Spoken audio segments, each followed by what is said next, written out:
کہ اگر انسان نماز پڑھے تو واجبات نماز میں ایک چیز ہے سکون، طمانینہ، کہ نماز پڑھتے ہوئے آپ کا جسم نہیں ہلنا چاہیے۔ اس سے مراد ہے کہ جب نماز کی کوئی چیز پڑھ رہے ہیں اس وقت جسم نہیں ہلنا چاہیے۔ ہاں، اگر نماز کو آپ روکے ہوئے اس وقت اگر آپ ہلنا چاہیں تو نہ صرف یہ کہ اجازت ہے بلکہ کبھی کبھی سنت اور کبھی کبھی واجب۔ جیسے فرض کیجئے کہ آپ الحمد کا سورہ پڑھ رہے ہیں اور ابھی آپ اہدنا الصراط المستقیمہ پر پہنچے اور کسی وجہ سے آپ کو نماز میں تھوڑا آگے پیچھے ہونا پڑا، روک دیجیے، خاموش ہو جائیے، نماز نہیں توڑیں، آگے ہونا ہے تو آگے ہو جائیے، پیچھے ہٹنا ہے تو پیچھے ہو جائیے۔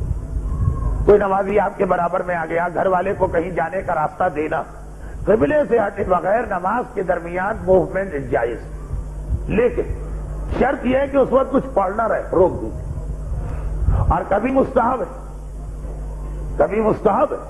مستحب کب ہے کہ بطور مثال نماز پڑھ رہے اور کوئی ایسا آدمی آ گیا جس کا قرضہ آپ کو دینا اور آپ نے اس کو بلایا بھی اتنے بجے تھا کہ 2:30 بجے آ جانا۔ اب اس وقت آپ کی جیب میں پیسے بھی پڑے، آپ اس کے لیے پیسے رکھ کے انتظار کر رہے تھے، اس کو آنے میں 5 منٹ دیر ہوئی، آپ نے نماز شروع کر دی۔ اب ایک طریقہ تو یہ ہے کہ آپ پہلے نماز ختم کریں پھر اس کا پیسہ دیں، اور ایک یہ کہ نہیں، ہاتھ کے ہاتھ اس کو پیسے دے دیں۔ قرض دار قرض خواہ کو، یعنی جس نے آپ کو قرضہ دیا اسے کیوں تاخیر کروائیں، جتنا جلد دیں گے اتنا ثواب۔ اب یہاں مستحب ہے کہ نماز روک لی، توڑیے نہیں، پڑھتے بھی روکیے، اس کے بعد جیب وغیرہ سے پیسے نکال کے دیجیے اور اپنی نماز کریے۔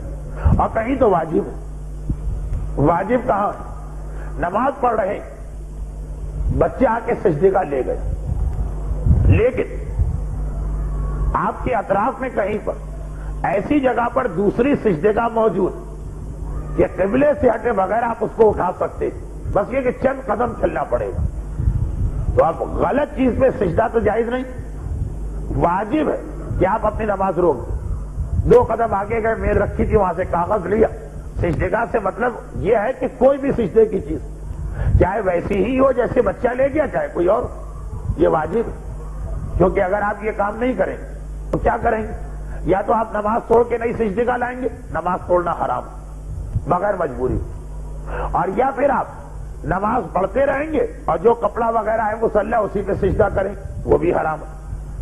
تو یہاں پر اب واجب ہے نماز روکے، سجدے کی چیز لے کے اب سوال سے سوال نکلے گا کہ اگر اطراف میں کہیں کوئی چیز ہی نہیں ہے سجدے کی، لا محالہ ہمیں اس دوران سجدے کی چیز کے لیے دوسرے کمرے میں جانا، پھر مسئلے کے 2 حصے بنتے۔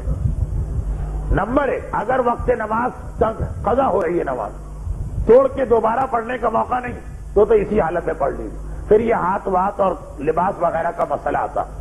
اور اگر وقت نماز بہت ہے اور سجدے کی کوئی صحیح چیز نہیں، نماز توڑیے گا اور سجدے کی چیز لائیے گا، لیکن جب تک نماز توڑے بغیر چند قدم آگے پیچھے یا دائیں بائیں ہو کر مگر قبلے سے ہٹے بغیر سجدے کا مل سکتی ہے تو واجب ہے نماز روکنا اس لیے ضروری کہ کچھ پڑھتے ہوئے اہدنا الصراط المستقیم آپ چل نہیں سکتے۔ اسی طرح اگر بیچ نماز میں کپڑا نجس ہو جائے تو پہلا واجب یہ کہ نماز روک کر اسی حالت میں اگر کپڑا پاک کر سکتے ہیں پاک کیجیے، اور پاک نہیں کر سکتے اتار سکتے ہیں تو اتاریے، کیونکہ مرد کی نماز بنیان میں بھی ہو جاتی ہے، بنیان کے بغیر بھی ہو جاتی ہے۔ تو خیر، اب آئیے، یہ بھی ایک مسئلہ آپ نے سنا، ان کے سوال کو دوبارہ سنیے گا۔ ایک سوال کے جواب کے لیے مجھے یہ 10 منٹ کی تمہید باندھنا پڑی، جس کا خلاصہ یہ کہ نماز کے دوران پڑھی جانے والی جتنی چیزیں اس وقت آپ کا جسم نہیں ہلنا چاہیے، پڑھی جانے والی چیزیں ہلتے ہوئے نہیں پڑھی جا سکتی، جسم کو روکنا اور ساکن کرنا ضروری ہے۔ اور اگر کسی وجہ سے آپ کو نماز میں ہلنا پڑ جائے تو طریقہ یہ ہے کہ چیز جو آپ پڑھ رہے ہیں اس کو روکیے اور پھر ہلیے۔ نماز میں چند قدم ہلنا تو گناہ نہیں ہے، لیکن روک دیجئے نماز کو، جتنا آپ کو ہلنا ہلیے اور پھر نماز پڑھیے۔ اچھا، اب یہاں پر علماء میں ایک بحث ہوئی، وہ یہ ہے کہ یہ جو خدا کا حکم آ گیا کہ نماز میں ہلتے ہوئے کوئی چیز نہیں پڑھ سکتے. اچھا ہاتھ اس سے معاف, ہاتھ اگر ہلتے رہے تو کوئی حرج نہیں, آپ پڑھتے رہیے. ہاتھ اس مسئلے میں جسم کا حصہ نہیں, یہ بات پہلے بھی آ گئی. اچھا, اور اسی طریقے سے چہرہ بھی اس مسئلے میں جسم کا حصہ نہیں. علم پڑھتے ہوئے اوپر بھی دیکھ سکتے ہیں, نیچے بھی دیکھ سکتے ہیں, اور ہل رہا ہو چہرہ چل جائے. جسم خاص طور پر سینہ, پیٹ اور گھٹنوں تک کے پاؤں, انگلیاں ہل سکتی ہیں پیر کی. اچھا, اب ایک بحث آئی کہ یہ جو حکم خدا آ گیا کہ نماز میں ہلنا نہیں چاہیے, یہ نماز کی واجب چیزوں کے لیے ہے یا نماز میں جو بھی آپ پڑھ رہے ہیں سب کے لیے؟ بعض علماء جیسے آغا خوئی نے کہا یہ صرف واجبات کے لیے. نماز کی جو سنت چیزیں انہیں آپ ویسے ہی چھوڑ سکتے, اسے آپ نہ بھی پڑھتے تو کیا حرج تھا, وہ اگر ہلتے ہوئے پڑھ لی تو کوئی بات نہیں.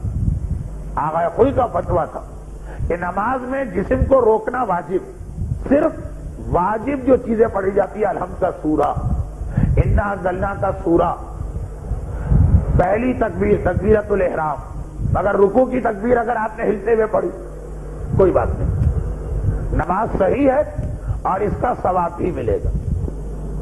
آغا خمینی کا نظریہ تھا کہ نہیں, واجب چیزیں بھی ہلتے ہوئے نہیں پڑھنا, اور جو اس نماز کی سنت چیزیں ہیں وہ بھی ہلتے ہوئے نہیں پڑھنا.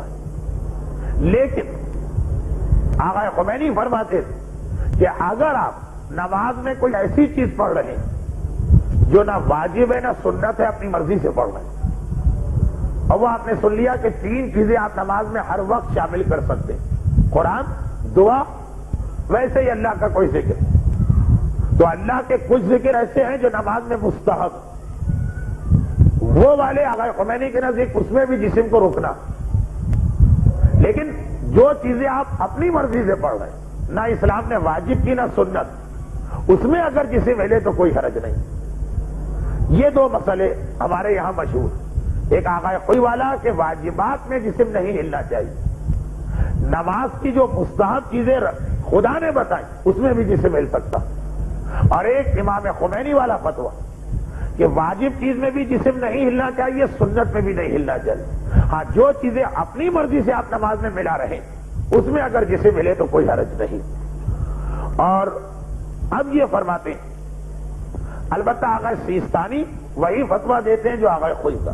رحمتك يا أرحم الراحمين وصلى الله على محمد وآله الطاهرين.